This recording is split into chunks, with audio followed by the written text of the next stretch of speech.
nós te pedimos não apenas mais uma visitação,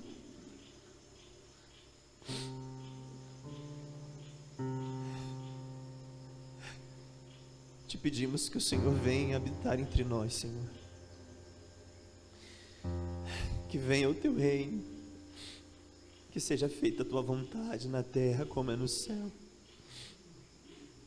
Senhor, nós honramos esse lugar, o lugar da habitação da sua glória. Espírito Santo, fique à vontade, nós te pedimos, nós dependemos de você, porque o Senhor nos levaria a glorificar a pessoa de Jesus. Vamos lá, feche os seus olhos, libere sua fome comigo, libere sua sede por Jesus. Vamos lá. O terremoto, o furacão já passou, agora ele vem na brisa suave, assim como ele falou com Elias naquela caverna. Vamos lá. Coloque a sua fome para fora, a sua expectativa de ser tocado, de ser mandado por Deus. Cara, eu não sei você, mas eu tenho fome de ser igual a Jesus. Mateus, se você me perguntasse para mim, Mateus, o que você mais tem buscado na sua vida? Cara, eu quero ser igual a Jesus. Cara, é por isso que eu existo, cara. Por isso, Espírito Santo, nós te pedimos, nos ajude a glorificar a Cristo, porque o Senhor foi deixado por Ele com o único propósito de glorificar ao teu nome. Por isso nós te pedimos perdão, porque muitas coisas que fazemos em teu nome, no fundo é para o nosso nome, não para a glória que lhe é de direito. Oh Jesus, nós amamos a sua presença. Cara, por isso que a Bíblia diz que o Senhor Ele está entronizado no meio dos louvores do seu povo. Sabe o que isso significa, Cris? Que enquanto criamos um ambiente de adoração, é como se Deus descesse com o seu trono no nosso meio e se assentasse em nosso meio. A mesma coisa que Ele fez com o reinado de Davi. Deus chama o trono de Davi de seu trono. Que a Bíblia diz lá em 2º livro de Crônicas, quando Davi vai passar o trono para o seu filho, a Bíblia diz que Salomão se assentou no trono do Senhor, que era do seu pai Davi. O cara era tão maluco por Deus, o cara queria tanto a presença e a glória de Deus, como nós cantamos aqui, que Deus liberou uma unção naquela nação por causa dele. E Israel nunca teve um líder como ele. Até hoje Davi é lembrado. Até hoje Davi é lembrado como um homem que ouviu a Deus segundo o seu coração. Não porque ele pecou, mas porque ele era tão sensível que ele pôde interpretar algo que nós vivemos hoje. E ele entendeu o que Deus quer fazer. Apocalipse 22, o que João viu: uma cidade descendo dos céus e habitando entre nós. Então, preste atenção. Eu li o final da Bíblia e termina tudo bem, amém? Amém? As nossas lágrimas são só para essa vida, né, Beth? Na próxima, na eternidade, não vai haver. Ele vai enxugar, cara. Então, se tiver de chorar, chora, cara, até ser catarrão pela venta, pelo ouvido. Irmão, chora. Amém? Sei nem porque eu estou falando isso, cara. Vamos lá. Antes, eu queria falar duas coisas que eu percebi. A Thalita abriu hoje falando sobre arrependimento e o resultado disso num amor maduro, sim ou não? Gente, eu preciso de tempo, senão eu me perco. Rapidinho. E depois o pastor falou sobre relacionamento. Luciano, quem estava aqui? Amém. Amém. E o interessante é que quando a gente fala de maturidade,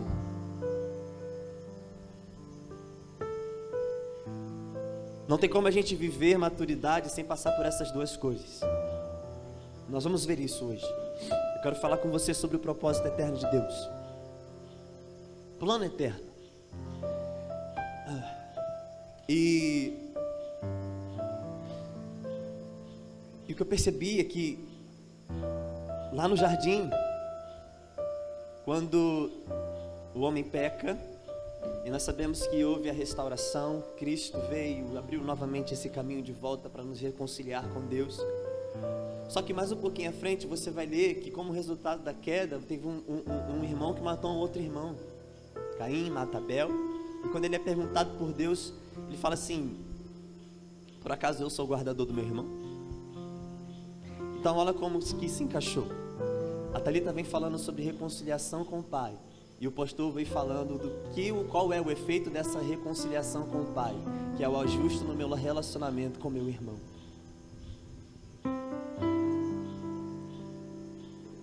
Isso fundamenta a maturidade, porque Cristo é dito como Filho unigênito de Deus, sim ou não? Mas quando ele vem à terra, morre, ressuscita ao terceiro dia, a Bíblia não fala mais que ele é unigênito, e sim primogênito dentre muitos irmãos.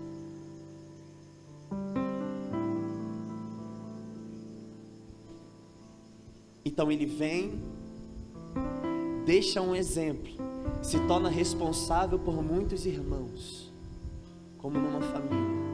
O irmão mais velho é que é a maturidade, e ele é o exemplo de irmão mais velho, que vai pegar os seus irmãos e os conduzir também à maturidade. Por isso em João 17, ele fala assim: Pai, em favor deles eu me santifico. Jesus precisava se santificar? Jesus precisava de aperfeiçoamento? Mas por causa de mim e de você, sim. Para nos deixar exemplo. Então, eu quero falar uma coisa com vocês que posso estar errado, mas é um tempo em que a gente está entrando, em que o Senhor vai nos quebrar muito, para ajustar, usando o quê? Ajustar os nossos relacionamentos. Prepare-se para ser confrontado, prepare-se para lidar com questões difíceis, que nós vamos passar por um processo em que Deus vai tirar tudo que nos impede de amadurecer e de nos ajustar. E esse é um tempo, querido, em que somente púlpito não vai nos satisfazer mais. Vai ser necessário nos assentarmos à mesa para partir o pão e compartilhar o cálice. Vocês estão entendendo o que eu estou falando? O que eu quero dizer é o seguinte: não estou dizendo que o púlpito não é importante. Eu estou dizendo que é mais poderoso vida com vida, a proximidade, porque é na proximidade em que nós somos ajustados como pedras vivas para levantarmos uma construção onde Jesus, tendo Jesus como pedra angular, a pedra principal. Vocês estão comigo? Então é um tempo da gente partir o pão um com o outro, se abrir. É um tempo de você se expor por seu irmão, chegar, meu irmão, no cantinho e falar: ó, irmão, sério mesmo, eu tenho dificuldade de me relacionar com você. Ó, irmão, eu tenho dificuldade com isso.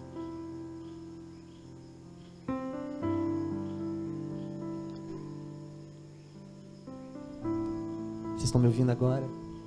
Vocês entenderam o que eu falei? Que eu falei com o microfone assim? Mas vocês estão entendendo o que eu falei? O que eu falei? Então vamos lá? Vamos subir mais um pouquinho? Vamos lá. Tá bom. Antes de entrar, eu queria fundamentar alguma coisa. Em João capítulo 1, versículo 2, a Bíblia diz que a todos quantos creram no nome de Jesus, sim, Ele deu-lhes o direito de se tornarem filhos de Deus, amém? Todo mundo aí? Isso me ensina duas coisas. A primeira, qual é a diferença minha para o Tiago que está sentado ali? Nenhuma. Para eu ser filho de Deus, eu só preciso crer na obra expiatória de Cristo que me substituiu, correto? Em arrependimento de pecado. Conforme eu vi aqui o teatrinho da Ilha de Deus, eu me aproximo de Deus somente por meio de Jesus. Eu tenho novamente a natureza de Deus.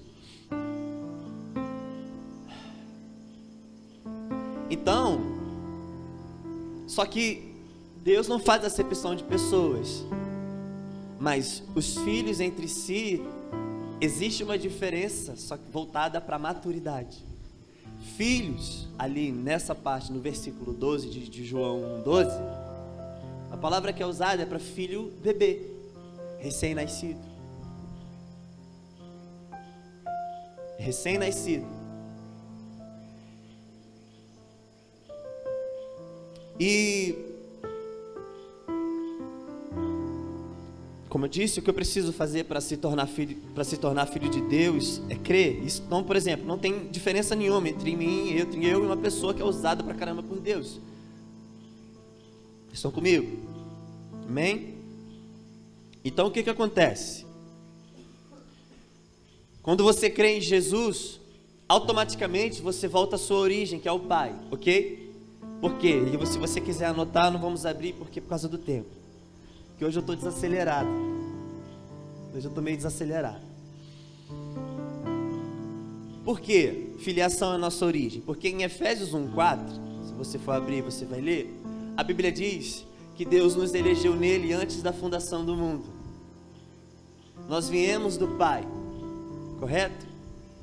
Então, por causa do pecado, essa ligação foi quebrada e nos tornamos órfãos de Pai. Mas com Jesus nós nos tornamos filhos novamente, através dele, crendo no nome dele. Então nós voltamos à nossa origem. Só que existe um destino. Existe um destino, amém? E aí eu queria que você abrisse comigo Efésios capítulo 4, versículo 13. E depois vamos ver Romanos 8, 29. Eu quero fundamentar isso porque é em cima disso que a gente vai andar até o final, beleza?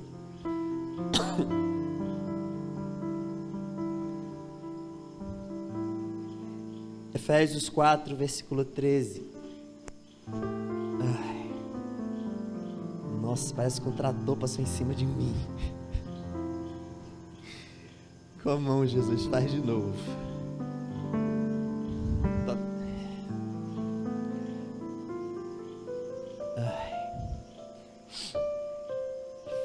Efésios 4, versículo 13. Vamos lá. Diz assim a minha Bíblia e a sua Bíblia. Diz assim: até que todos cheguemos à unidade da fé e do pleno conhecimento de Deus, ao estado de pessoa madura, à medida da estatura da plenitude de Cristo. Filiação, nós voltamos à origem. Destino, está aqui. Agora abre em Romanos 8, 29.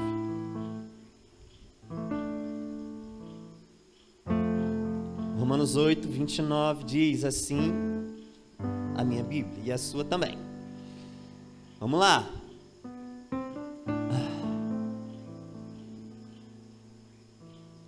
Diz assim: pois aqueles que Deus de antemão conheceu e também predestinou para serem conformes à imagem de seu Filho, a fim de que ele seja o primogênito entre muitos irmãos.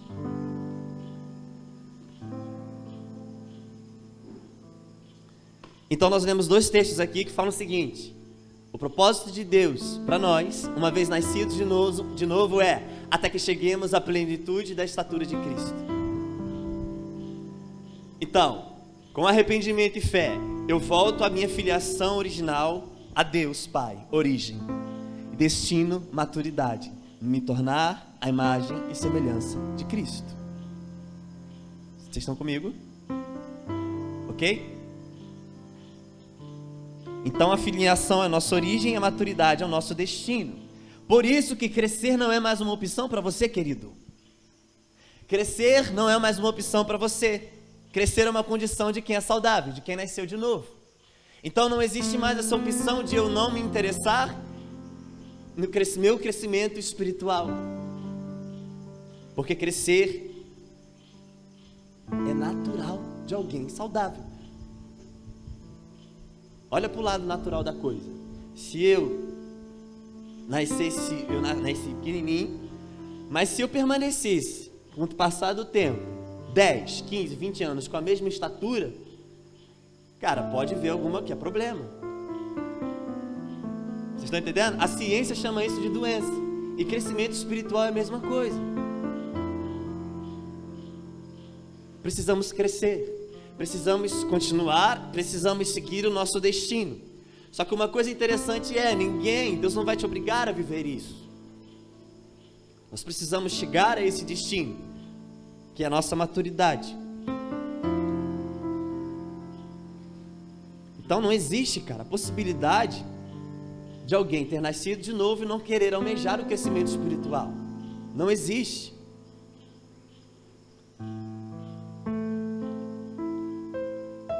E a maior evidência de que alguém nasceu de novo não é, cara, ir às nações, não é salvar um bando de gente. O maior desejo de quem foi salvo de novo, de quem nasceu de novo, é se tornar semelhante a Cristo. Sim ou não? É de se tornar semelhante a Jesus, cara.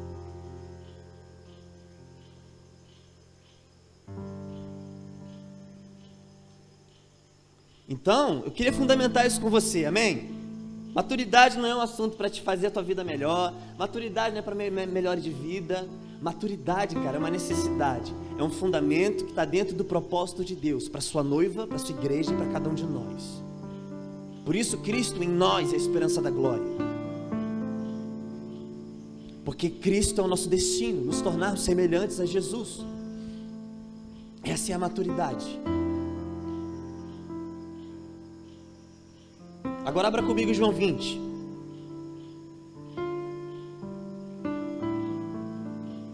Agora a gente vai ver como Cristo, o que está sobre nós. João 20, versículo 24. Jesus, nós amamos você. Vamos lá. João 20, verso 24. Diz assim: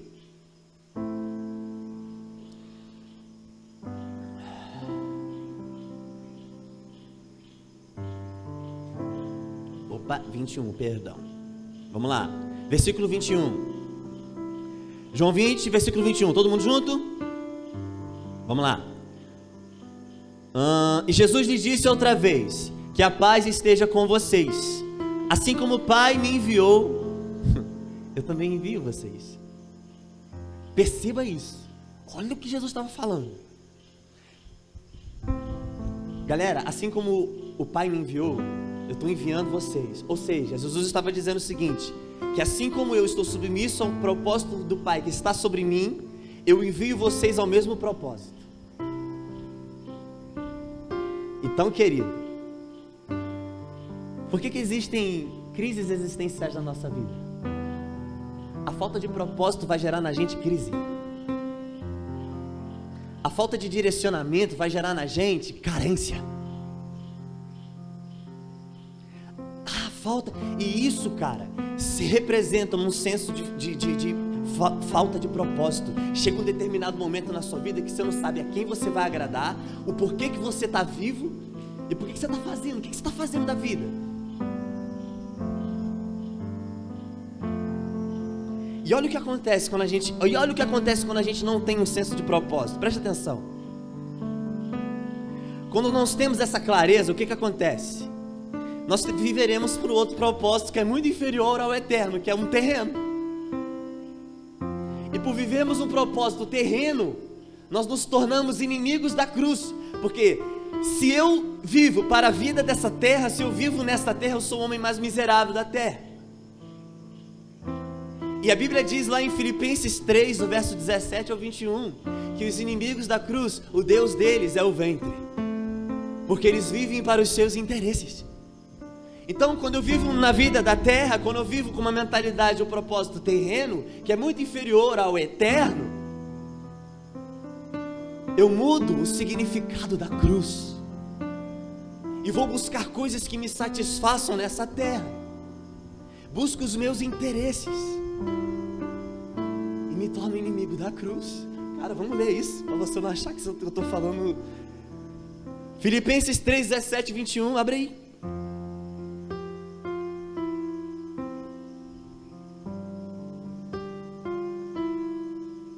Vamos lá. Sai, mosquito. Vamos, Jesus. Filipenses 3, o verso 17 ao 21. Vamos lá. Irmãos, sejam meus imitadores e observem os que vivem segundo o exemplo que temos dado a vocês. Pois muitos andam entre nós, dos quais repetidas vezes eu lhes dizia e agora digo, até chorando, que são inimigos da cruz de Cristo. O destino deles é a perdição, o Deus deles é o ventre, e a glória deles está naquilo de que se deviam se envergonhar, porque só pensam nas coisas terrenas. Pois a nossa pátria está nos céus, de onde também aguardamos o Salvador, o Senhor Jesus Cristo, o qual transformará o nosso corpo de humilhação para ser igual ao corpo da sua glória, segundo a eficácia do poder que Ele tem de subornar a si todas as coisas. Então repete comigo, um único propósito. Ponto. Um único propósito, cara. Porque assim como o Pai me enviou, eu os envio.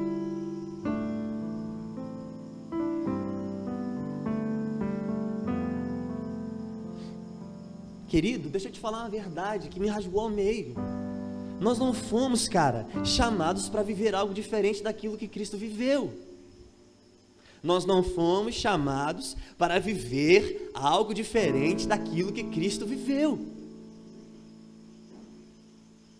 O nosso modelo de viver igreja é Cristo. O nosso modelo de ser marido é em Cristo. O nosso modelo de ser esposa é em Cristo. O nosso modelo de ser filho é Cristo.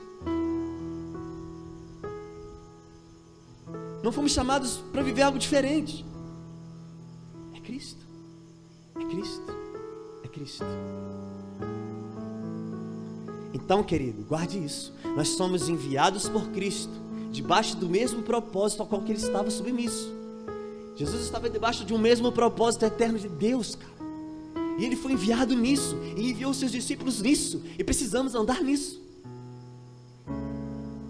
Abra sua Bíblia em Hebreus 10.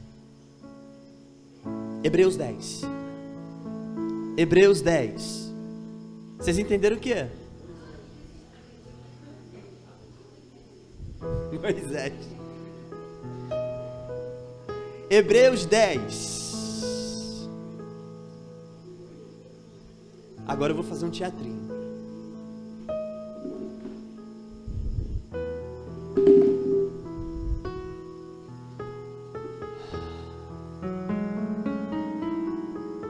O pessoal daí de trás não vai ver a cadeira, mas é uma cadeira. Não vou chamar ninguém aqui à frente não, tá, gente? Fica de boa. Hebreus 10, né, Moisés? Abra sua Bíblia em Moisés, capítulo 10.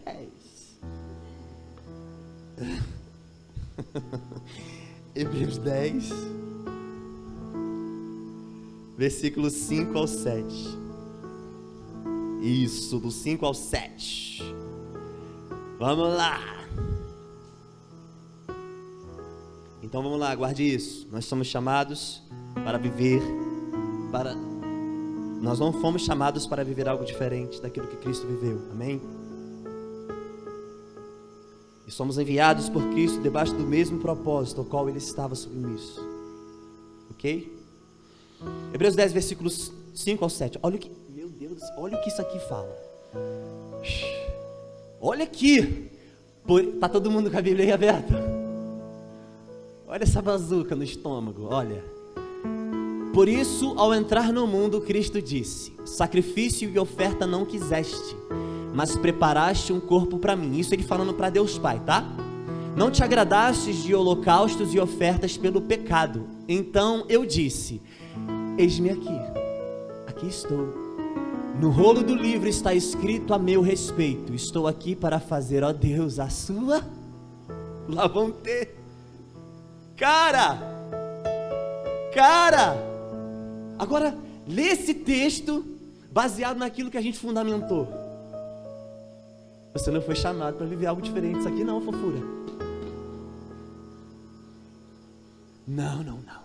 Porque nossa origem é uma. Nós voltamos ao Pai, mas temos um destino que é até que todos cheguemos à plena estatura de Cristo. Romanos 8:29. Não é algo que está predestinado a que você vive. Isso é senso de propósito. Você precisa entender para entrar. É como um rio que flui. Você precisa entrar e só deixar. Quem já brincou na piscina redonda de fazer correnteza? Chega uma hora que a corrente vai te levar. É uma correntinha, né? Mas é a mesma coisa, cara. Existe um propósito. Cara, quem entrar nessa parada vai surfar. Quem entender, vai entrar. E graças a Deus que é isso que você está ouvindo isso aqui.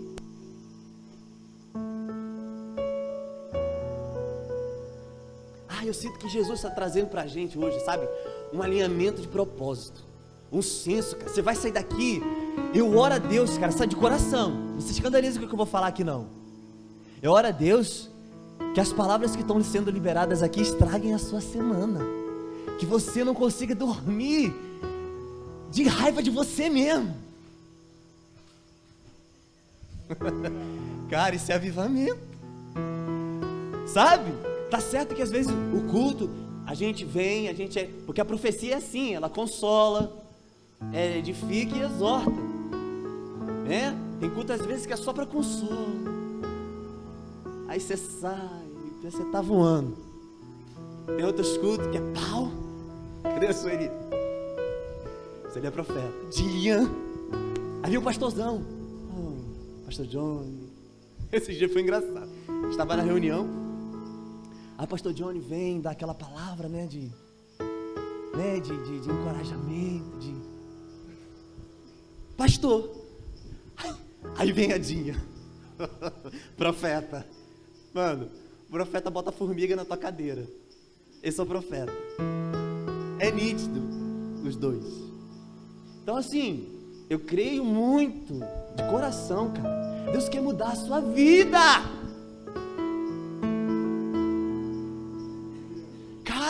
Deus quer mudar a sua vida. Você tem que chegar em casa depois, sabe? Já viu os negros que tomam muito Red Bull? Que sai da rave assim, doidão? Cara, as pessoas precisam ver que tem algo diferente em você. Ainda que elas pensem que você está maluco. Mas algo precisa ser palpável, cara. Nós estamos entrando em um nível de glória, num nível que o incrédulo vai tocar em Jesus, cara. E vai falar: meu Deus, Senhor meu. Tomé, toca aqui, cara. Ai, rei meu e Deus meu. Cara, nós estamos chegando num tempo em que é palpável, a glória é palpável. E a gente tem que parar de vir para culto para se sentir bem. Eu vou para a igreja para me se sentir bem. Tudo bem, existe o consolo, mas a gente não pode depender disso para ficar bem, amém? Nós temos um destino, cara. Bate papo de novo, gostei. Tá comigo, né, cara? Nem viu. Vamos lá. Eu quero destacar aqui duas coisas. Ainda em Hebreus 10. Hebreus 10. Olha só. Vamos aprender com Jesus, olha aqui. No versículo 7, ele fala assim: eis aqui estou. Isso fala para mim que é a intenção. Ninguém vai botar arma na sua cabeça. Ninguém vai te forçar a viver como Cristo. Vamos lá, amém? O sacrifício é vivo, é voluntário. Então você se disponibiliza a estar, ok? Não há nada imposto, não há nada forçado. Como a Fernandinha liberou lá pra gente, a maturidade é um processo, mas você precisa entender para se estar disposto. E velho, de verdade mesmo, quem nasceu de novo e tá entendendo isso, cara,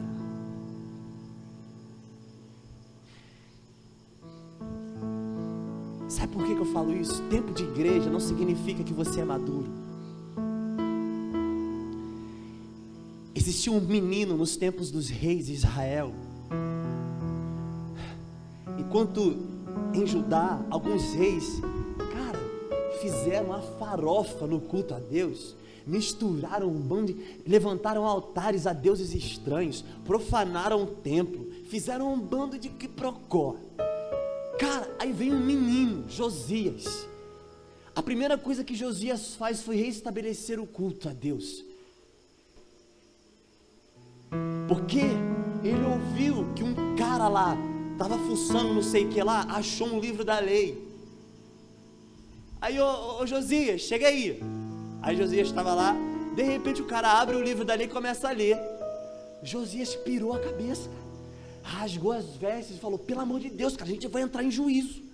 A gente pecou pra caramba. Olha o que os reis fizeram. Não, vamos restaurar tudo. Chuta quantos anos esse menino tinha? 8. 8 anos. Então maturidade não tem a ver com tempo de igreja, mas se você está entendendo as revelações e deixando que Deus molde em você. Por isso a Thalita falou sobre arrependimento, porque não tem como você viver isso sem que você tenha uma mudança de mentalidade. Nós estamos falando de vida eterna, e vida eterna não tem início nem fim, porque é eterno. Mas vamos lá, então a primeira coisa, versículo 7, eu preciso ser intencional, eu preciso me dar, eu preciso me doar, eu preciso estar disponível e aceitar o processo de Deus.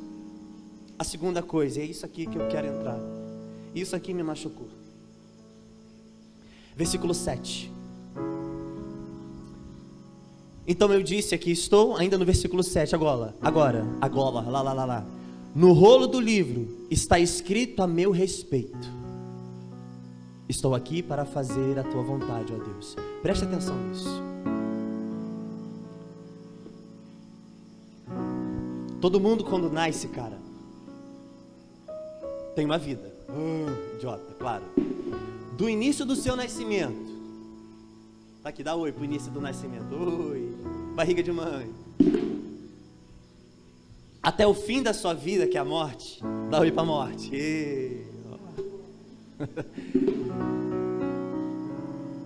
Perceba, todo mundo vai morrer. Do início da sua vida até o fim da sua vida, existe uma lacuna entre esses dois extremos, do início ao fim. Isso aqui é a sua vida. Sua vida. Até a morte. Ok? Se essa lacuna da sua vida não for preenchida pelo propósito eterno de Deus, ela será preenchida por vaidade.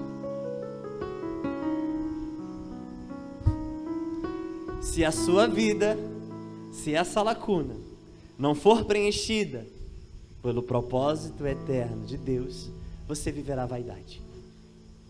E aí você vai chegar que nem Salomão lá em Eclesiastes no final. Cara, que vida limão, que vida azeda. O cara tinha tudo, conquistou tudo. Cara,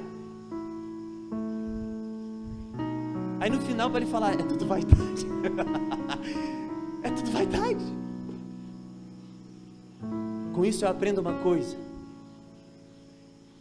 Lemos ali, no rolo do livro estava escrito a meu respeito, estou aqui para fazer a tua vontade. Preste atenção nisso. A maturidade não significa realizar muitas coisas nessas vidas, cara, mas sim você entender que existe uma vida pronta para você entrar e viver essa vida enquanto você está vivo. Em outras palavras, eu quero dizer que maturidade é quando você entende o que em Deus, o que está revelado a teu respeito, e você cumpre essa profecia nesse tempo. Ai, Mateus, mas será que existe alguma coisa escrita a meu respeito? Abra sua Bíblia então no Salmo 139.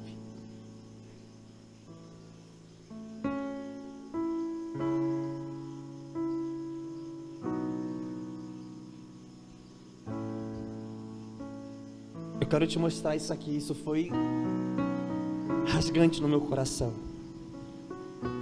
Jesus não foi um homem de realizações, Jesus foi um homem de cumprimento profético. Cristo foi um homem que cumpriu as profecias que estavam escritas a respeito dele.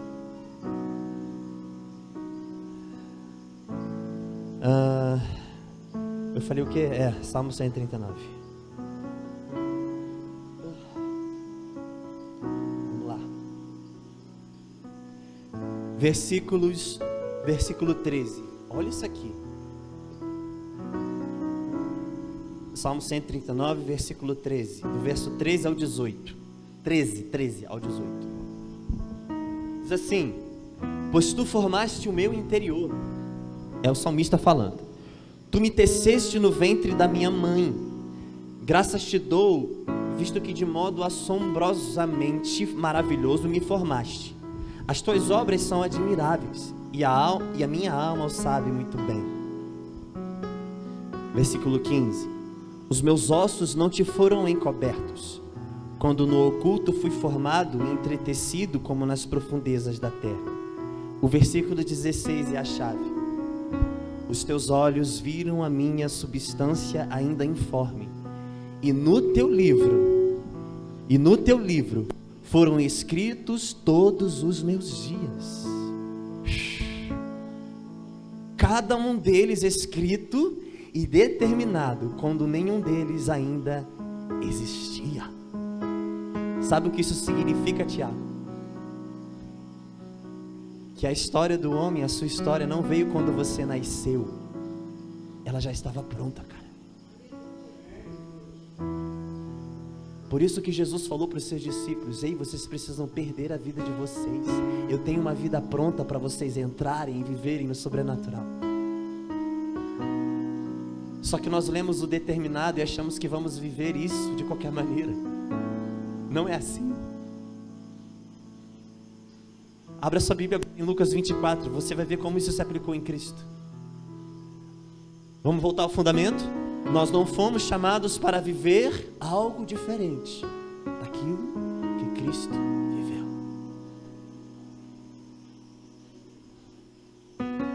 Lucas 24. Então, querido, existe uma vida pronta para você. Vamos lá? Vamos lá. Lucas 24. Olha isso aqui, garotinho. Versículo 44.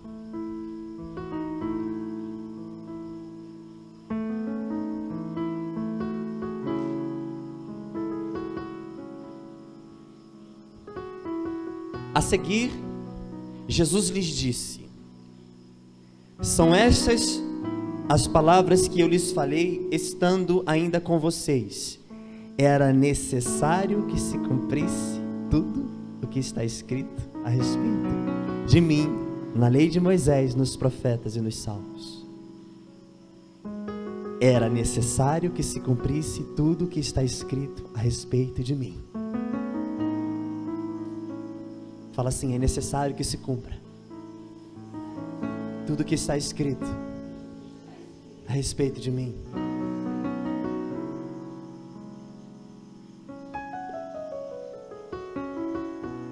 Eu posso ouvir um amém? Vamos indo. Ai, Jesus, Tu és bom. Então, querido, quando nascemos de novo, é como se a semente de Cristo fosse plantada na gente.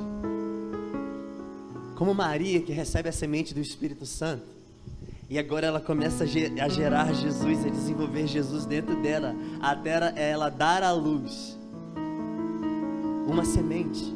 Jesus ele se compara a uma semente de trigo. Em João 12, não precisa abrir, mas se você quiser conferir depois, em João capítulo 12, do verso 24 ao 26, Jesus vai se comparar com uma semente de trigo, que quando é lançada ao chão, se ela não morrer, ela fica ali, mas se ela morre, ela dá fruto.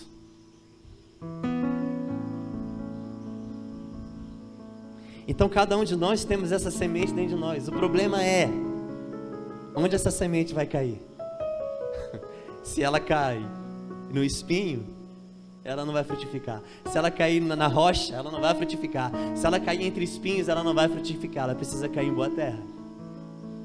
Mateus 13, parábola do semeador. Então assim, quando eu entendo que eu estou destinado, ou melhor, eu tenho um senso de propósito e entendo que existe um propósito de Deus fluindo para que eu entre nessa vida. Romanos 8, quando diz que todas as coisas cooperam para o bem daqueles que amam a Deus, já passa a fazer sentido. Porque Romanos 8, 28 fala assim, que todas as coisas cooperam para o bem daqueles que amam a Deus. Só que no verso 29 dá o propósito, até que todos cheguemos à estatura e plenitude de Cristo. Então tudo vai cooperar para que você se torne semelhante a Cristo. Aí você começa a entender por que os teus sofrimentos que você superou até aqui, e o quanto isso te fez forte, o quanto isso gerou em você. Porque o que o sofrimento pode gerar numa pessoa que não tem esse senso de propósito? O desespero, a pessoa não entender o porquê. Mas quando você entende que tudo coopera para o bem daqueles que amam a Deus, daqueles que foram chamados segundo o seu propósito, aí a coisa se torna diferente. Vocês estão comigo? Vocês estão comigo? Vamos lá. Então o que acontece? Cara, eu falei isso para a Thalita ontem, não foi, amor? Tudo vai cooperar para que Cristo seja gerado em você. Ela regala um olhão assim para mim. Tudo vai cooperar para o seu bem, e o bem é Cristo em nós. Só que o problema, querido, o problema não, e é natural, é normal que no início a gente deseje outras coisas. É natural que no início a gente comece a desejar coisas que, tipo assim, uma vida melhor. É natural que a gente tome essa decisão, essas decisões, sabe? Tudo que queremos é um lugar melhor, uma vida melhor, uma oportunidade. Isso não é um problema. O problema é essa mentalidade persistir. Por quê? Em Gálatas capítulo 4, versículo 1, a Bíblia vai dizer que em nada difere o filho menino de um escravo. Porque qual era a ideia naquela época? O filho herdava tudo do pai, só que para herdar ele precisava amadurecer. Só que até o amadurecimento desse menino que nascia, ele tinha um cara, um aio. O que é o aio? É o cara que vai conduzir e guiar esse menino até a estatura, a maturidade.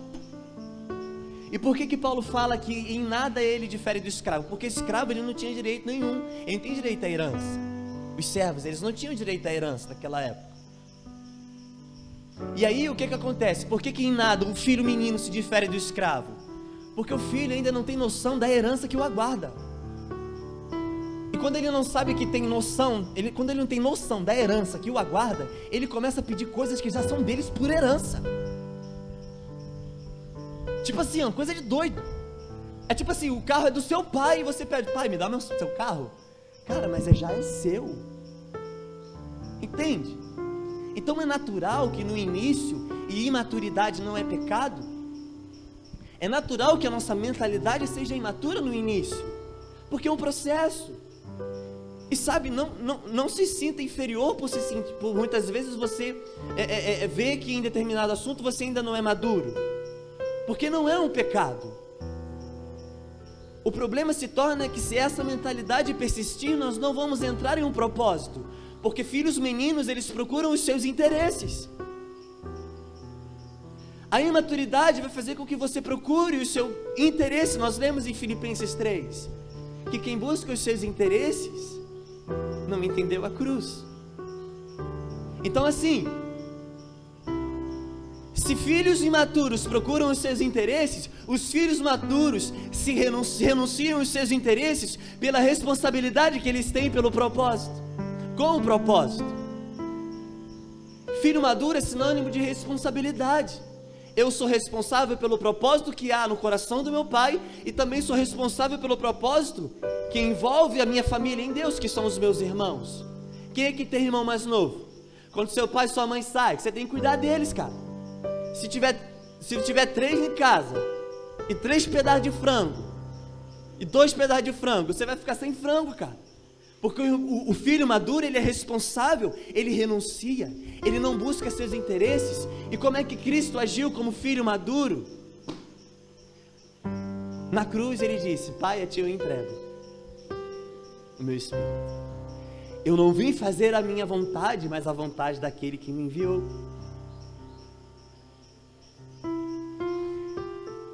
Nós lemos em Hebreus: eu vim, Deus, fazer a tua vontade. Nós lemos no início em João 20: assim como o Pai me enviou, eu vos envio. Amém?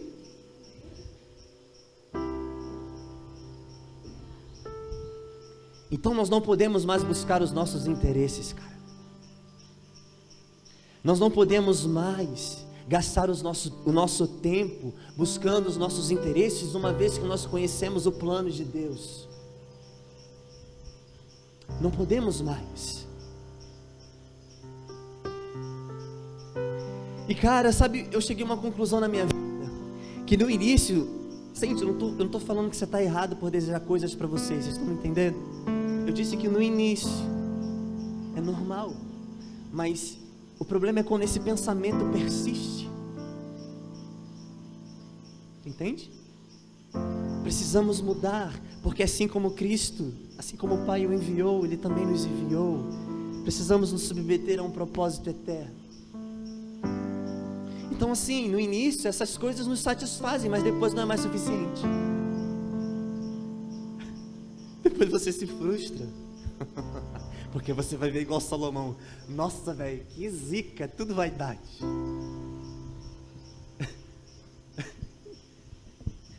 Querido, você não vai ser realizado enquanto a vontade de Deus não for feita na sua vida. Você não vai se sentir pleno enquanto você não descobrir que você está fazendo a vontade de Deus. Nós não podemos ser gente de realizações. Eu disse aqui, nós precisamos preencher essa lacuna com o cumprimento daquilo que está escrito a meu respeito nesse tempo, para o plano, o propósito de Deus, para liberar no Brasil e nas nações.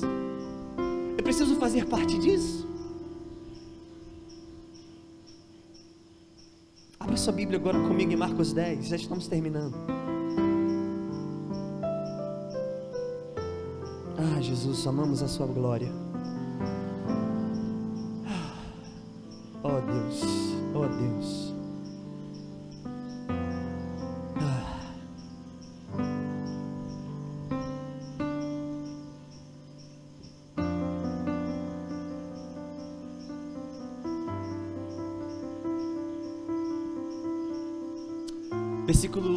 Marcos 10, versículo 36.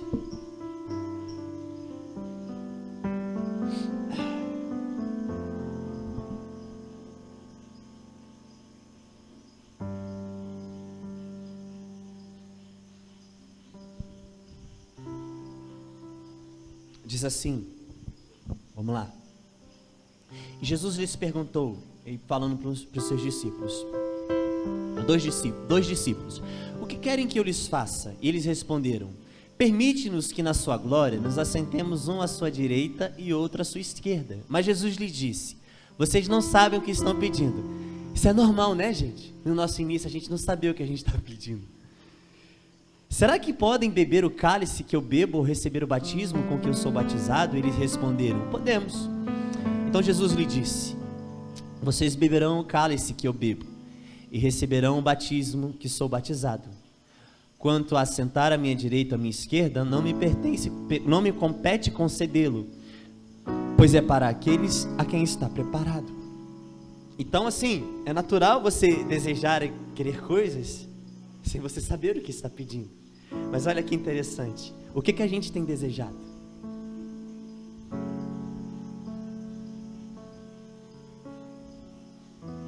Será que Jesus é suficiente para você?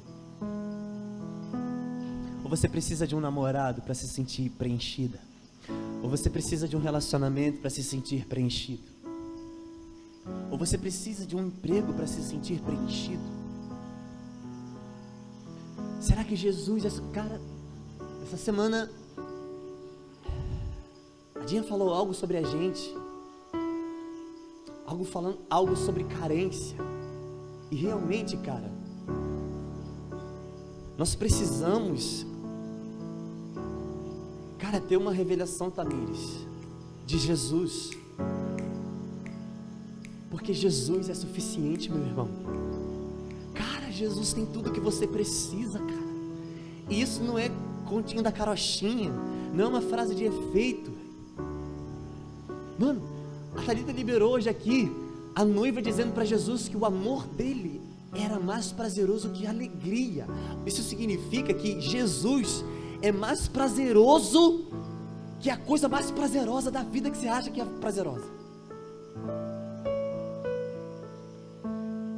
A plenitude, cara. E quando você não é pleno em Deus, você vai começar a pedir coisas para se satisfazer.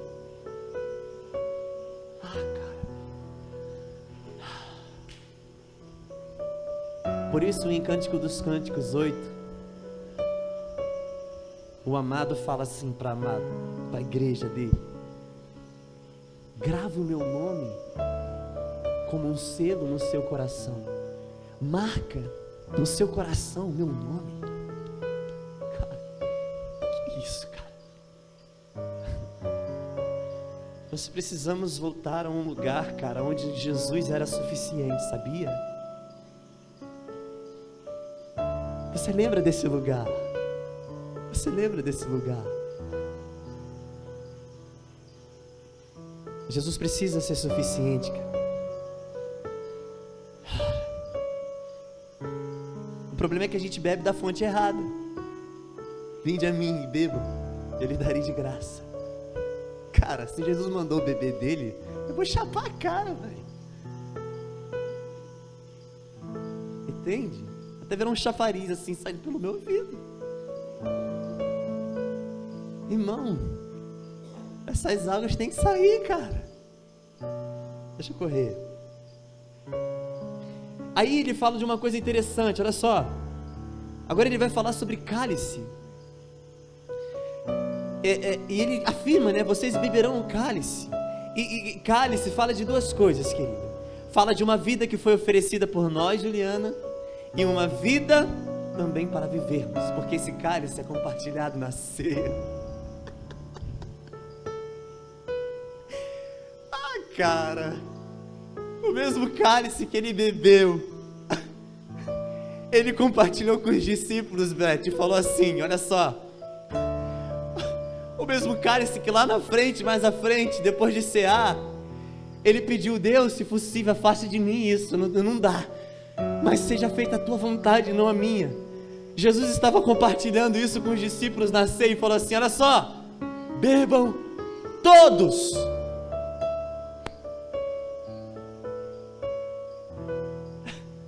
Bebam todos. Então, querido, fofo de Jesus, Ele tem uma vida para você viver. Para de correr atrás daquilo que já é seu, cara. Vamos entrar nos sonhos de Deus. Vamos entrar nos sonhos de Deus. Jesus aceitou o cálice que o Pai havia preparado para ele. Cara, o convite é para todos. E para concluir, sabe qual é o resultado de aceitarmos esse chamado de Deus? Isso eu quero que você abra. Jesus.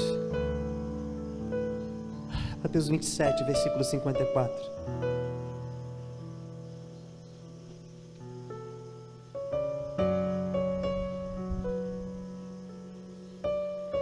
Mateus 27.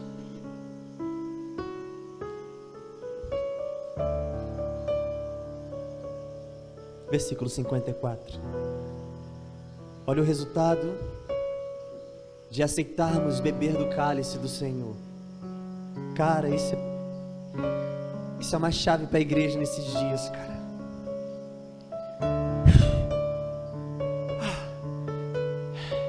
Versículo 54.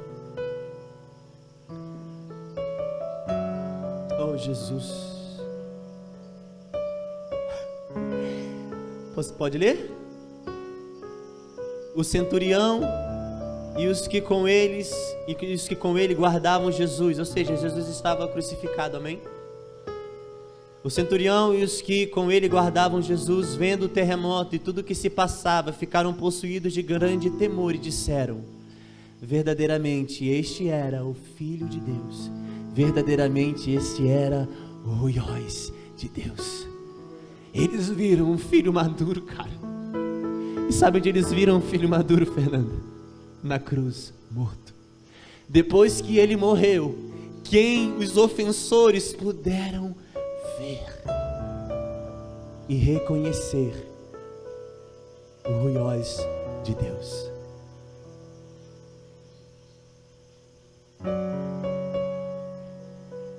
Não há outro caminho para a maturidade a não ser beber do cálice do Senhor. Porque assim como o Pai me enviou, eu vos envio.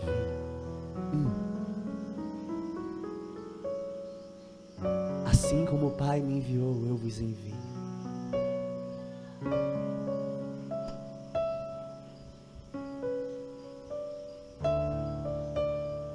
Então, querido, somente na cruz Cristo alcançou o reconhecimento. Querida, a igreja, Romanos 8 diz que a criação anseia pela manifestação dos filhos de Deus, dos ruiós de Deus. Querido, nós só vamos impactar a sociedade quando passarmos verdadeiramente pela cruz e morrermos na cruz. Querido, aqueles que estavam ofendendo Jesus puderam ver e reconhecer que Ele era o Filho de Deus. Porque quando Jesus morreu, cara, veio terremoto, nós lemos. As estruturas da terra foram abaladas, cara.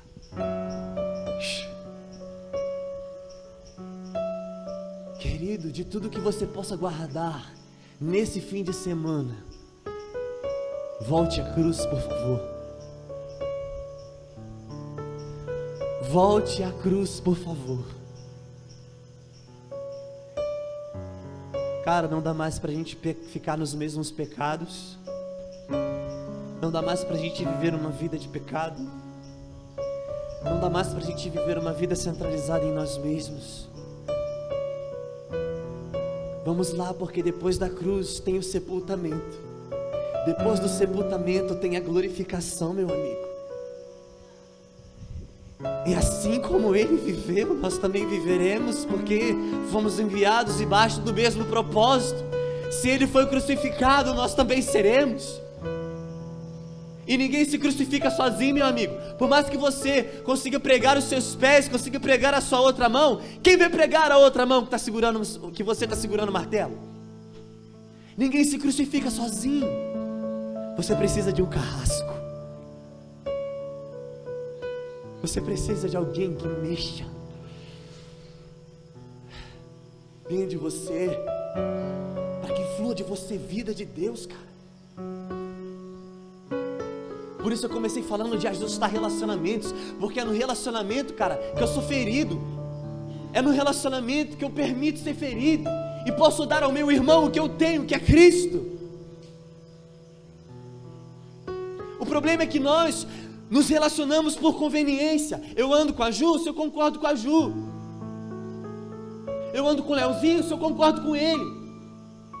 Mas se eu não concordar com o Samuel, eu evito Samuel, porque o Samuel me desconforta. E deixa eu te falar, você tem que andar com quem te causa desconforto, cara.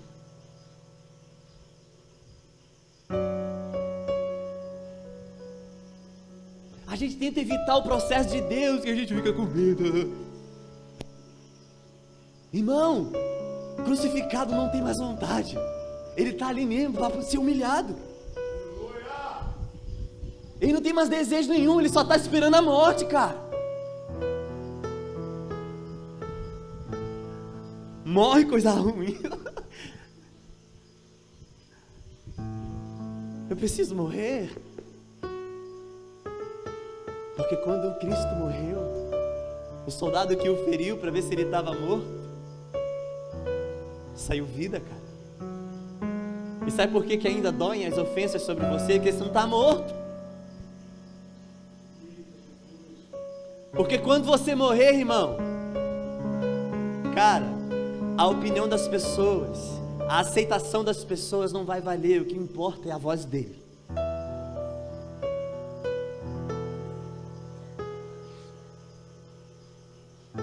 E ainda que venham te ferir, você está submisso a um propósito. E ainda que venham te ferir, o que sai de você não é mais pedra, o que sai de você não é mais ofensa, o que sai de você não é mais falando mal do seu irmão, mas sangue e água, cara. Cura, vida.